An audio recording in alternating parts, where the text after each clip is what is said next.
Long exposures have been used in photography since it first started. Using long exposures can really take your photography to the next level. They're the best way to capture places just like this.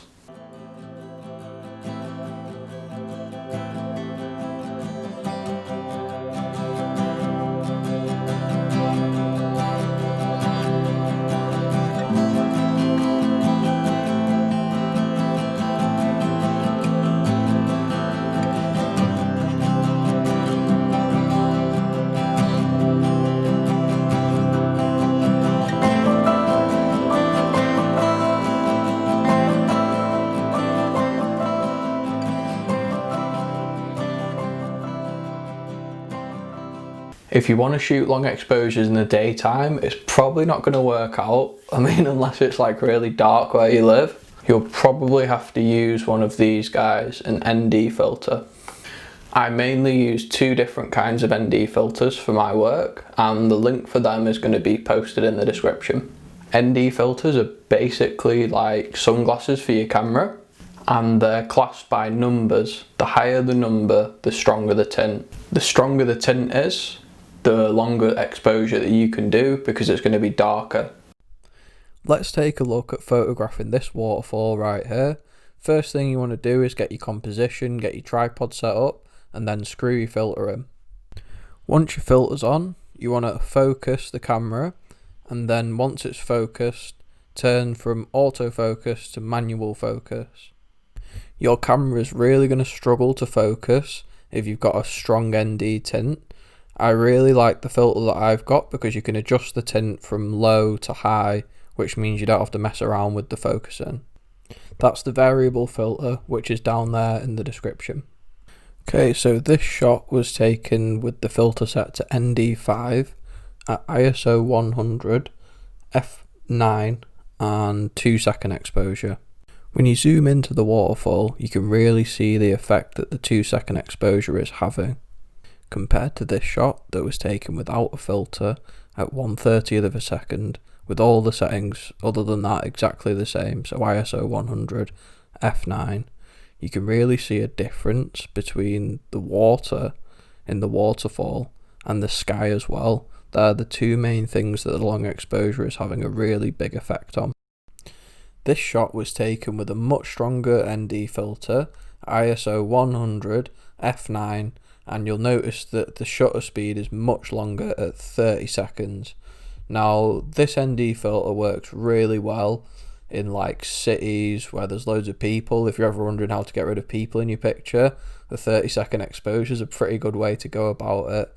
It also works in other kinds of waterfall shots and in various other situations, but for this shot, I don't feel it worked that well. If you compare it to the other long exposure, it just looks a little bit too extreme. It's gone a little bit too far, and the lower exposure time actually looks a little bit better in my opinion.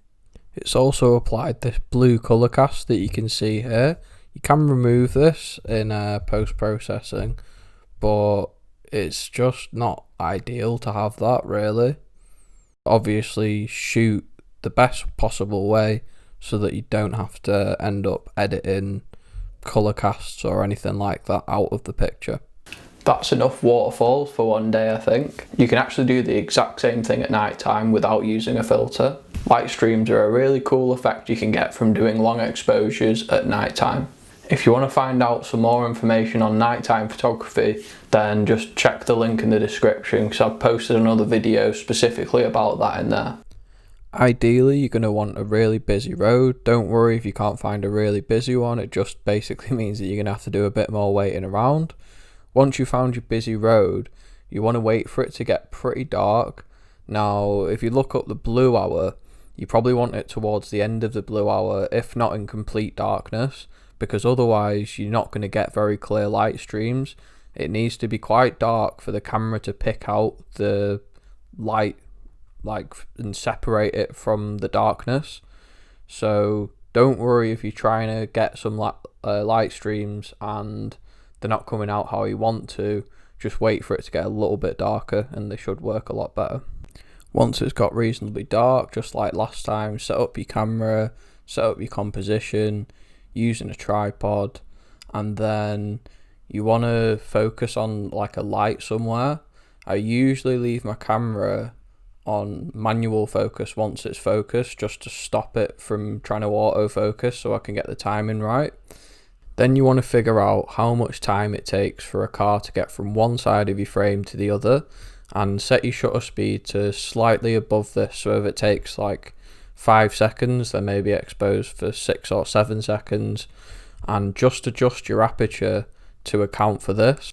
So if it's looking too bright, then all you need to do is close your aperture up, so go to like f22, something like that. And if it's looking too dark, then open your aperture up so you can go down to like f4. Just experiment around with the f numbers and see where the exposure is looking nice. On this road the traffic was moving pretty fast, so I exposed for 4 seconds, then I tightened up my aperture a little bit to f13, and like I told you at the start, I shot at ISO 100.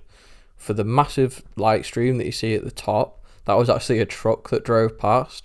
Trucks and like cars like that, police cars with the sirens on, anything like that can make a really interesting, cool light stream. So be sure to like hang around for a bit and wait until something like that potentially does come past, because it could look really good. So there's a little guide for you on how you can start doing some long exposures right now.